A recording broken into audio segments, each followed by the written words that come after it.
الحمدللہ شعبان المعظم کا متبرک مہینہ تشریف لا چکا ہے، اور اس کی آمد کے ساتھ ہی رمضان کی آمد کی طرف بھی مکمل طور پر توجہ ہو جاتی ہے۔ تو کوشش یہ کرنی چاہیے کہ ماہ رمضان سے پہلے آنے والا یہ مہینہ جو ہمیں حقیقتاً ماہ رمضان کی تیاری کی طرف مائل کرتا ہے کہ عنقریب مہمان آنے والا ہے، استقبال کر لیں، تو ہمیں ہوشیار ہونا چاہیے اور اپنے لیے کوئی لاہے عمل اختیار کرنا چاہیے۔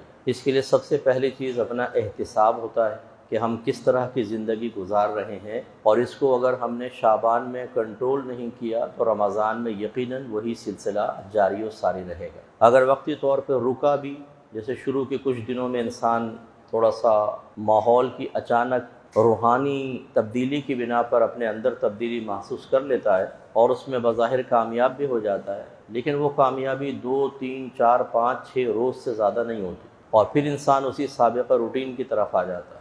اس لیے سب سے پہلا احتساب تو علم کے بارے میں ہونا چاہیے کہ کیا آپ کو روزوں کے تمام احکام معلوم ہیں، روزے کی نیت کیا ہونی چاہیے، کب ہونی چاہیے، سحری کا اختتامی وقت سے متعلق احتیاطیں کیا کیا ہیں، اسی طرح روزے میں کن کاموں کا کرنا جائز ہے، یہ جاننا اس لیے ضروری ہوتا ہے تاکہ ان کو ہم آسانی سے کر سکیں، اور کیا کیا مکروہ ہیں، کیا حرام ہے۔ اسی طرح کن چیزوں سے روزہ ٹوٹ جاتا ہے، اور ٹوٹے گا تو صرف قضا لازم ہوگی یا ٹوٹے گا تو قضا اور کفارہ دونوں لازم ہوں گے، کہ پھر کفارے کا طریقہ وغیرہ، یہ سب چیزیں۔ اسی طرح بہت سی ایسی چیزیں جو ہمارے دلوں میں شکوک و شبہات پیدا کرتی ہیں، جیسے حالت روزہ میں انہیلر یوز کرنا، بلڈ ڈونیٹ کرنا، یا بلڈ ٹیسٹ کروانا، یا شوگر ٹیسٹ کرتے ہیں تو اس کے لیے خون نکلتا ہے، ان کے سب کے احکام ہمیں سیکھنے چاہیے۔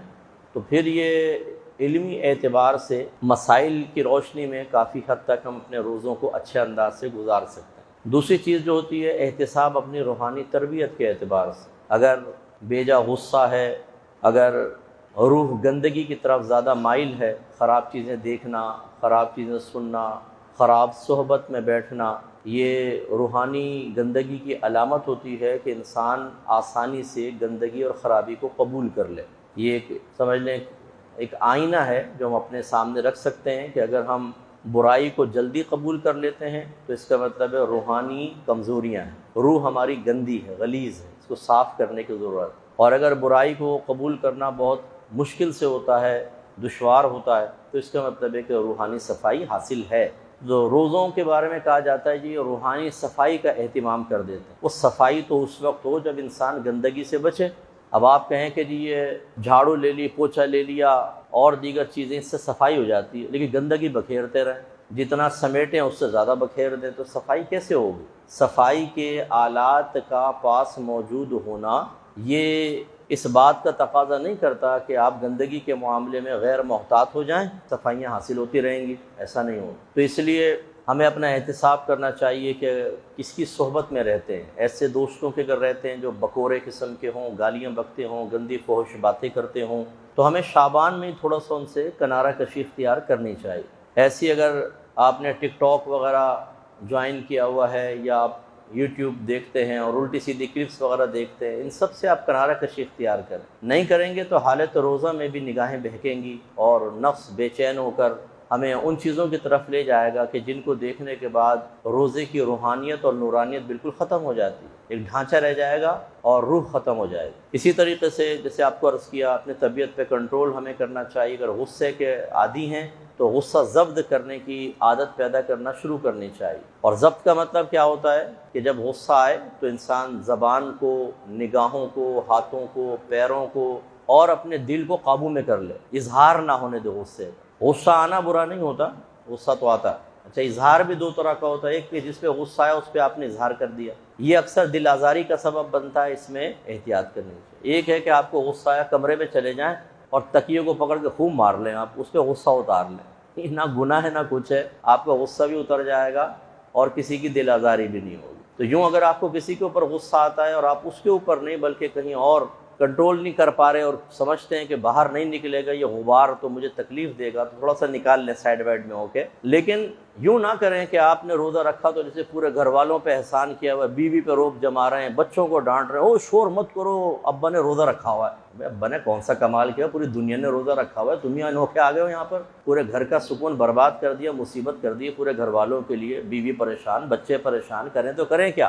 اس سے بہتر تو میں یہ نہیں کہوں گا کہ روزہ چھوڑ دیں، اس سے بہتر تو تم جنگلوں میں نکل جاتے، وہاں جا کے روزہ رکھتے۔ تو یہ کنٹرول کریں ورنہ یہ ثواب کو ضائع کرے گا۔ ایسے جو بہت زیادہ بولنے کے عادی ہیں، یہ ہماری بہنیں بھی ذرا درس حاصل کریں، ہر وقت چی چی چی چی چی چی چی چی چی، اس میں پھر غیبت بھی نکلتی ہے، چغلی نکلتی ہے، تانا زنی ہوتی ہے، ہم دل آزاری کرتے ہیں، اور بہت سارے نازیبہ کلمات زبان سے نکل سکتے ہیں۔ تو اس لیے اس میں بھی اپنی زبان کو بھی سے کنٹرول کرنا شروع کریں۔ شعبان میں غور کریں ہر بات کو کہنے سے پہلے کہ اس میں دین کا یا دنیا کا کوئی فائدہ ہے یا نہیں۔ آپ کاروباری باتیں کرتے ہیں، اپنی زوجہ سے بھی آپ بات کر سکتے ہیں، اپنے جذبات، احساسات، فیلنگ شیئر کرتا ہے آدمی۔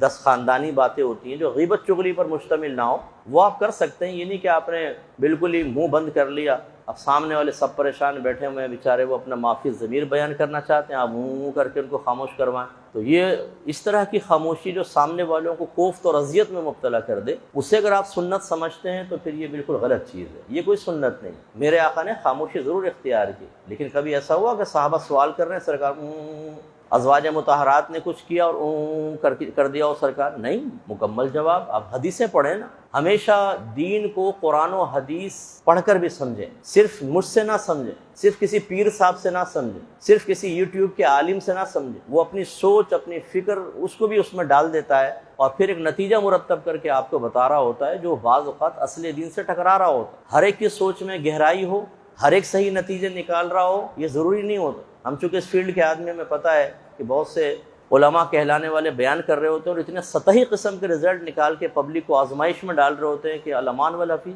بالکل غلط بات ہے، بالکل مطلب یہ کہ سطحی قسم کی بات ہے، لیکن لہجے میں زور اور بیان ایسا زبردست کہ سامنے والے سمجھے کہ اگر یہ چھوڑ دیا تو سیدھے جہنم میں۔ اتنی امپورٹنٹ چیزیں، تو یہ بھی علم ہوتا ہے، خیر ہونا چاہیے۔ بہرحال خلاصہ کلام یہ ہے کہ حدیثوں میں اگر آپ دیکھیں، نبی کریم صلی اللہ علیہ وسلم نے بالکل باتیں فرمائی، بلکہ خاموش رہنے سے اچھی بات کہنا بہتر ہوتا ہے۔ ہاں، بری بات سے خاموش رہنا بہتر ہوتا ہے، اور بری بات کیا ہے؟ جس میں دین دنیا کا کوئی فائدہ نہ ہو۔ تو یہ تھوڑا سا اپنا ذہن بنائیں کہ شعبان میں اپنی زبان کو بھی کنٹرول میں کرنے کی کوشش کریں۔ یہ آزادانہ چلتی ہے تو روزوں میں بھی چلے گی اور روزوں کی نورانیت ختم ہوگی۔ تو علم، دوسرا روحانی گندگی ختم کرنا، تیسرا اپنی زبان وغیرہ کی احتیاط، غصہ وغیرہ کنٹرول کرنا، اور مسائل وغیرہ آپ سیکھیں۔